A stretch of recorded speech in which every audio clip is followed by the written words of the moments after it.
지금 당장 숨이 막힐 듯한 괴로움 속에 갇혀 영원히 빠져나오지 못할 것 같아 두려우신가요?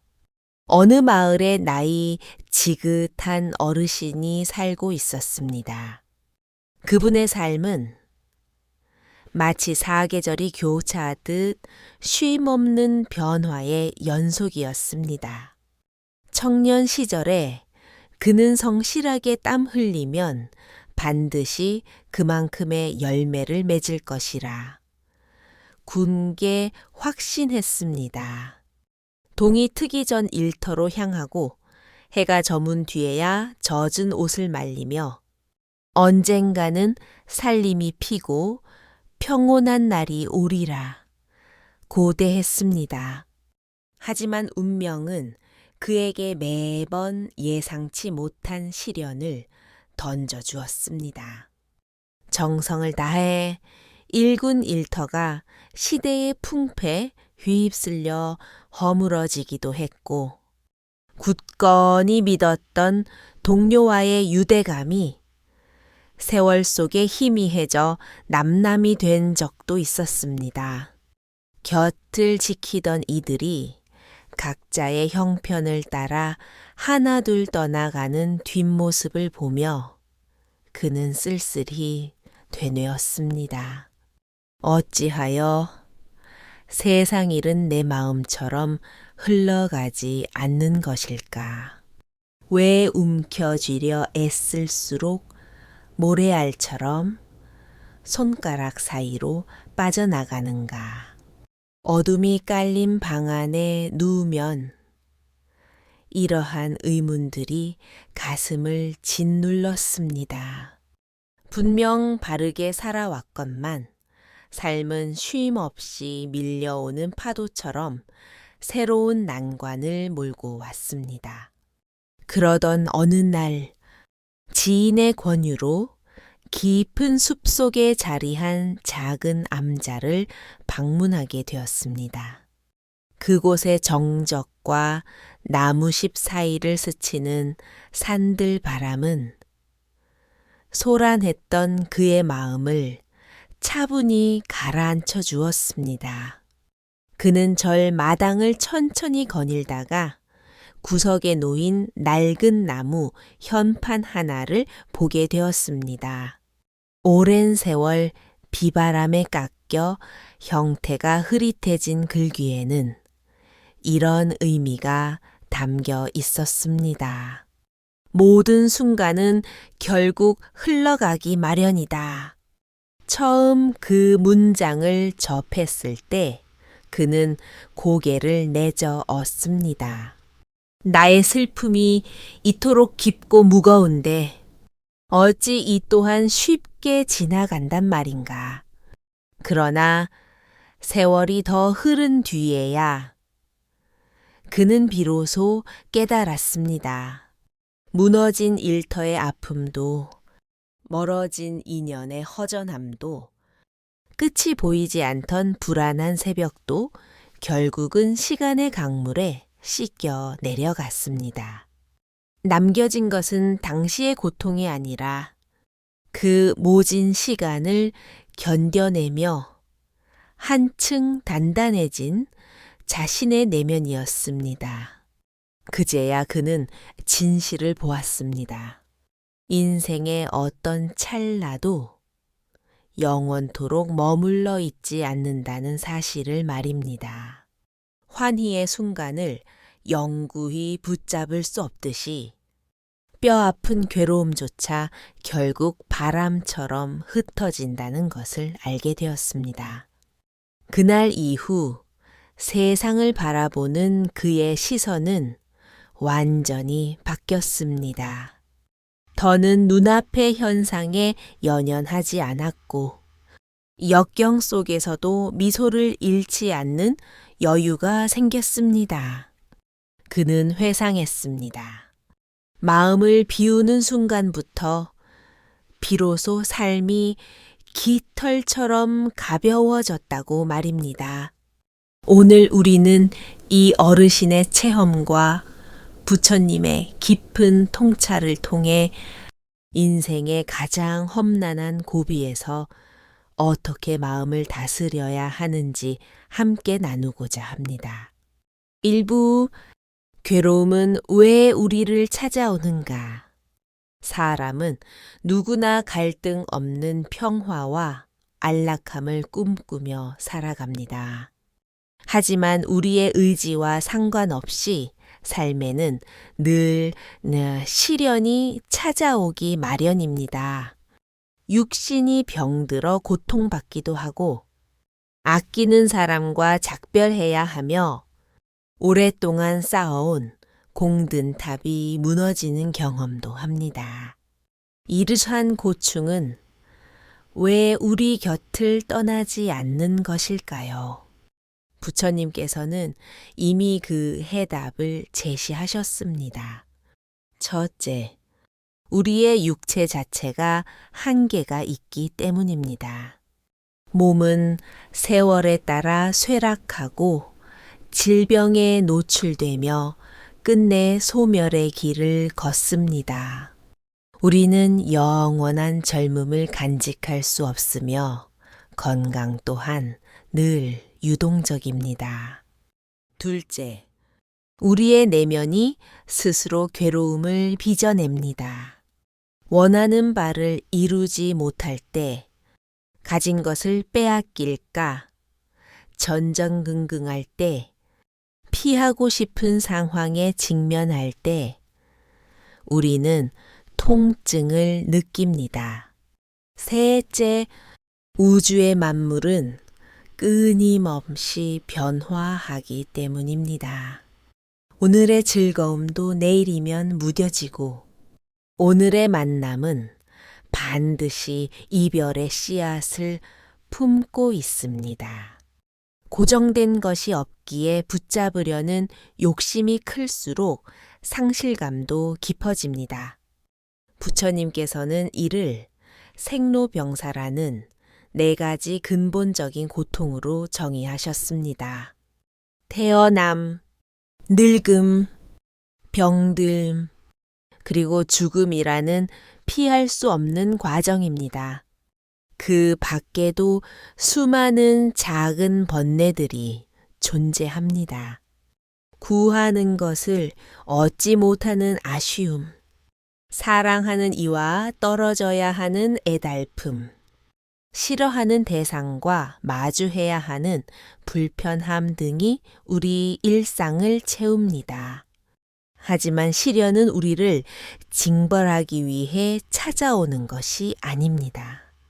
그것은 삶의 본질을 비추는 거울과 같습니다.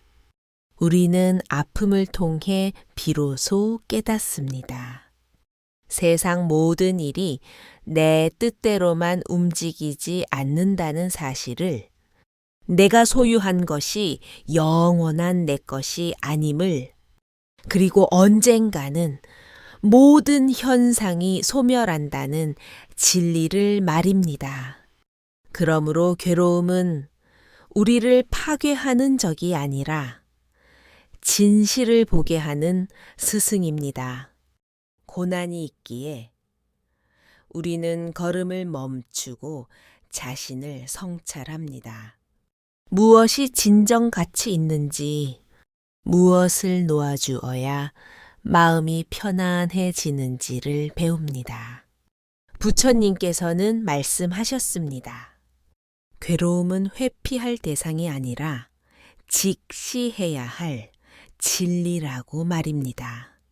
고통을 올바른 눈으로 바라볼 때 우리는 그 속에서 새로운 출구를 발견할 수 있습니다.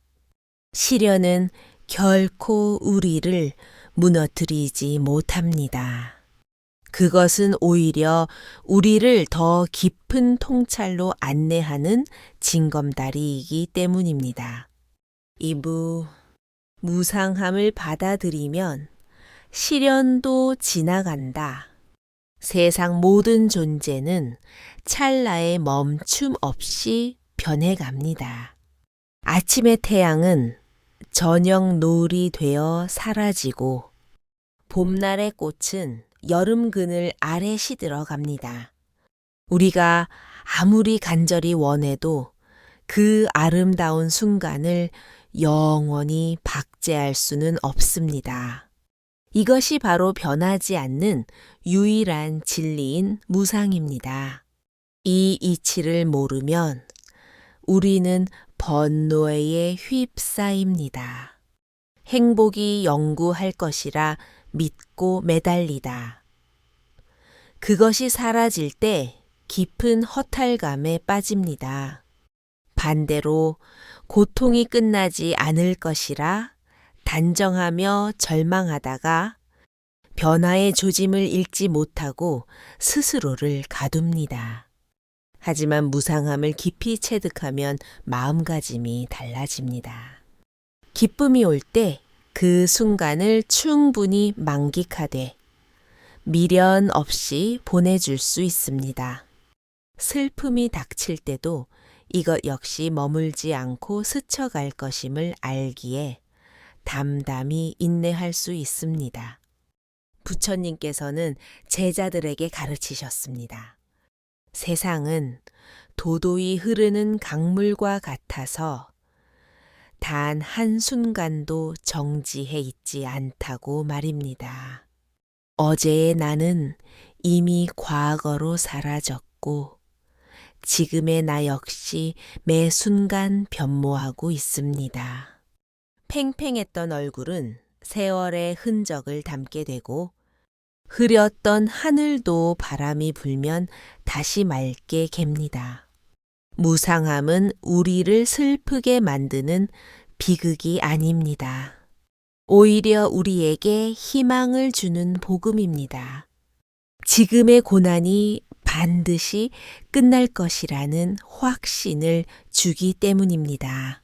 어둠이 짙을수록 동틀녘이 가깝듯 고통이 클수록 그 자리에 더 큰 평안이 깃들게 됩니다. 삶의 유동성을 이해하는 이는 역경 속에서도 중심을 잃지 않습니다.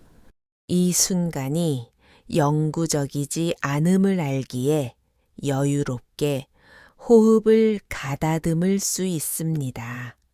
무상함은 우리에게 진정한 자유를 선사합니다.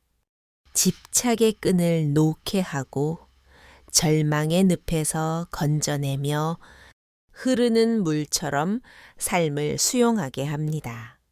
이 또한 지나가리라는 말은 단순한 위로가 아닙니다. 삶의 본질을 꿰뚫어 본 지혜의 정수입니다. 그 지혜를 가슴에 새길 때 우리는 어떤 풍파 속에서도 희망을 지켜낼 수 있습니다. 3부 집착을 내려놓을 때 마음은 자유로워진다.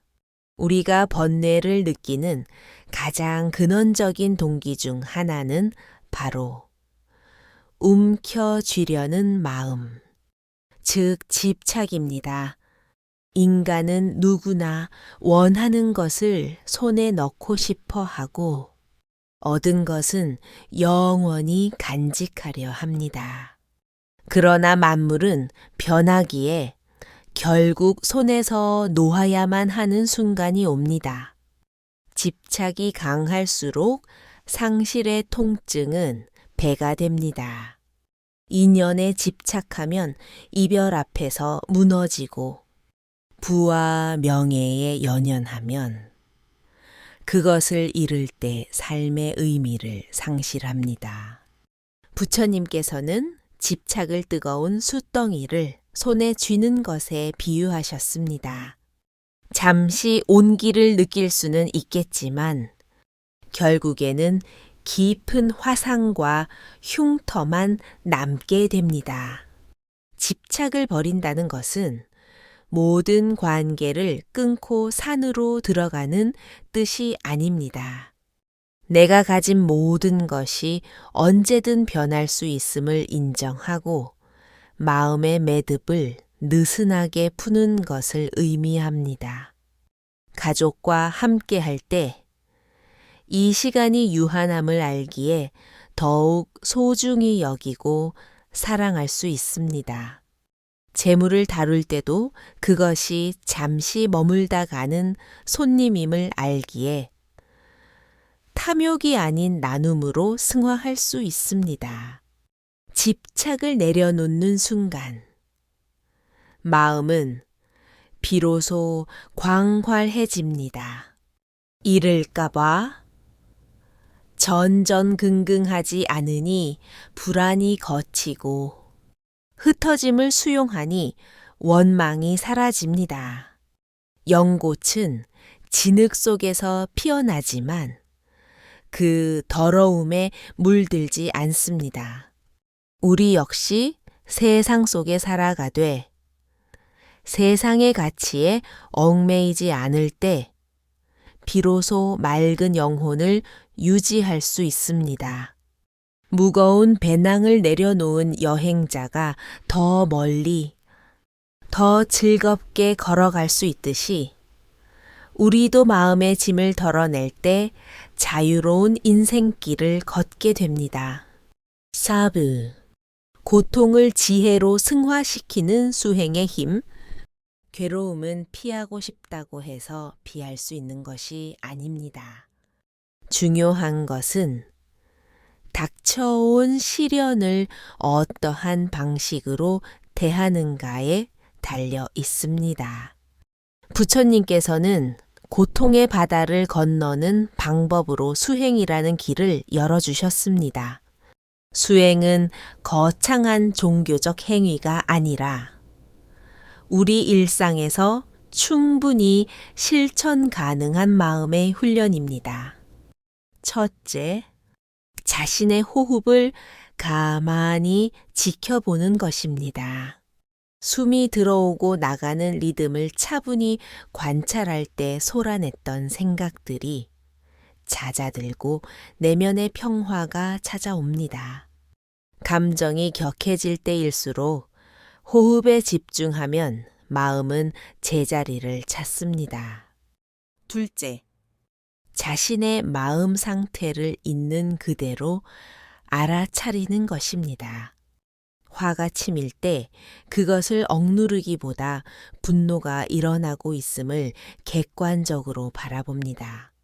슬픔이 밀려올 때도 저항하지 않고 그 흐름을 지켜봅니다. 이러한 관찰 속에서 마음은 점차 가벼워집니다. 셋째, 타인을 향한 자비심을 기르는 것입니다. 내가 힘들 때 나만 불행하다는 생각에서 벗어나 나와 같은 아픔을 겪고 있을 수많은 이들을 떠올려 봅니다. 그들의 평안을 빌어줄 때 나의 고통 또한 치유되는 신비로운 경험을 하게 됩니다. 괴로움은 방치하면 상처가 되지만 수행의 도구로 삼으면 찬란한 지혜로 바뀝니다. 불안은 평곤으로, 분노는 연민으로 탈바꿈합니다.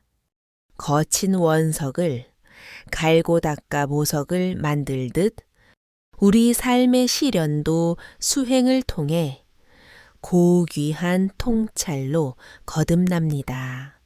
역경을 피하기보다 그 속에서 배우려 노력할 때 우리는 비로소 삶의 주인이 될 수 있습니다.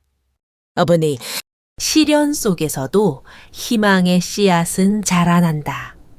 인생의 폭풍우는 우리를 흔들어 놓지만 그 거센 바람 속에는 새로운 생명의 씨앗이 숨겨져 있습니다. 바로 희망이라는 씨앗입니다. 가뭄든 땅에서는 생명이 싹트기 어렵습니다. 하지만 비바람을 견뎌낸 토양은 더욱 단단해지고 그 속에서 자란 나무는 깊은 뿌리를 내립니다. 우리의 마음도 마찬가지입니다. 아픔을 겪어보지 못한 이는 타인의 눈물을 이해할 수 없고 고난을 통과하지 않은 이는 진정한 용기를 가질 수 없습니다. 삶이 고달플 때 우리는 왜 나에게만 이런 일이 생기는지 묻곤 합니다. 하지만 시간이 흐른 뒤 돌아보면 그 시련이 나를 파괴한 것이 아니라 오히려 나를 성장시킨 자양분이었음을 깨닫게 됩니다. 바위 틈을 뚫고 나오는 작은 풀꽃의 생명력은 연약해 보이지만 사실은 거대한 우주의 에너지입니다. 우리 마음 속에도 그와 같은 강인한 힘이 내재되어 있습니다. 희망은 먼 곳에 있지 않습니다. 오늘 하루를 묵묵히 버텨내고 다시 일어서려는 그 의지 속에 이미 희망은 싹트고 있습니다. 눈에 보이지 않아도 씨앗은 대지 아래서 조용히 준비하고 있습니다. 고통의 터널을 지나며 흘린 눈물은 새로운 길을 열어주는 마중물이 될 것입니다. 부처님께서는 어둠이 깊을수록 빛의 존재가 더욱 선명해진다고 하셨습니다.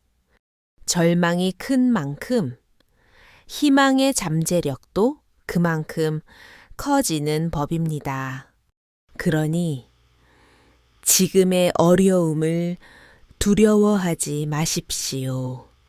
당신의 내면에서 희망의 싹이 자라고 있음을 믿으시길 바랍니다. 그 씨앗은 머지않아 푸른 잎을 틔워 당신의 삶을 다시금 풍요롭게 가꾸어 줄 것입니다. 6부 영이법 모든 존재는 연결되어 변한다. 우주에 홀로 존재하는 것은 아무것도 없습니다. 모든 현상은 서로 의지하며 생겨나고 인연에 따라 변화합니다. 이것을 불교에서는 영이법이라 합니다. 한 송이 꽃을 보십시오. 그것은 독립된 존재처럼 보이지만 햇살과 바람, 흙과 물이라는 수많은 요소가 어우러져 피어난 결과입니다. 햇빛이 없었다면 꽃잎은 열리지 못했을 것이고 빗방울이 없었다면 뿌리는 말라 죽었을 것입니다. 꽃 한 송이에 온 우주의 정성이 깃들어 있는 셈입니다. 우리의 삶 역시 이와 같습니다. 나라는 존재는 수많은 인연의 합작품입니다. 부모님의 헌신, 가족의 사랑, 스승의 가르침, 그리고 이웃의 손길이 모여 지금의 나를 만들었습니다. 나의 행복도, 나의 고통도 홀로 생겨난 것이 아니라 복합적인 인연의 결과물입니다. 이 원리를 모르면 우리는 타인을 원망하거나 자책하기 쉽습니다. 하지만 연기의 눈으로 세상을 보면 어떤 일도 우연히 일어나지 않음을 알게 됩니다. 내가 겪는 시련은 나만의 잘못이 아니며 여러 조건이 맞물려 나타난 현상일 뿐입니다. 또한 내가 누리는 복락 역시 주변의 도움 덕분임을 깨닫게 됩니다. 이러한 인식은 우리 마음을 너그럽게 만듭니다. 타인을 탓하는 마음이 사라지고 자신을 몰아쓰던 고집도 누그러집니다. 모든 것이 연결되어 있음을 알 때 우리는 타인에 대한 깊은 공감과 자애를 품게 됩니다. 영이법은 또한 무한한 가능성을 시사합니다. 지금 상황이 좋지 않더라도 조건이 바뀌면 반드시 변화가 일어납니다. 겨울이 지나면 봄이 오듯 고통의 원인을 살피고 새로운 선한 인연을 심으면 평온은 반드시 찾아옵니다. 7부 상처의 흔적은 연민과 자비의 꽃이 된다. 인생이라는 긴 여정을 지나다 보면 누구나 상처를 입게 마련입니다. 그것은 몸에 남은 흉터일 수도 가슴 깊이 박힌 멍일 수도 있습니다. 그 흔적은 사라지지 않고 우리를 아프게 하거나 삶을 무겁게 짓누르기도 합니다. 그러나 부처님께서는 고통의 흔적이 결코 무의미하지 않다라고 말씀하셨습니다.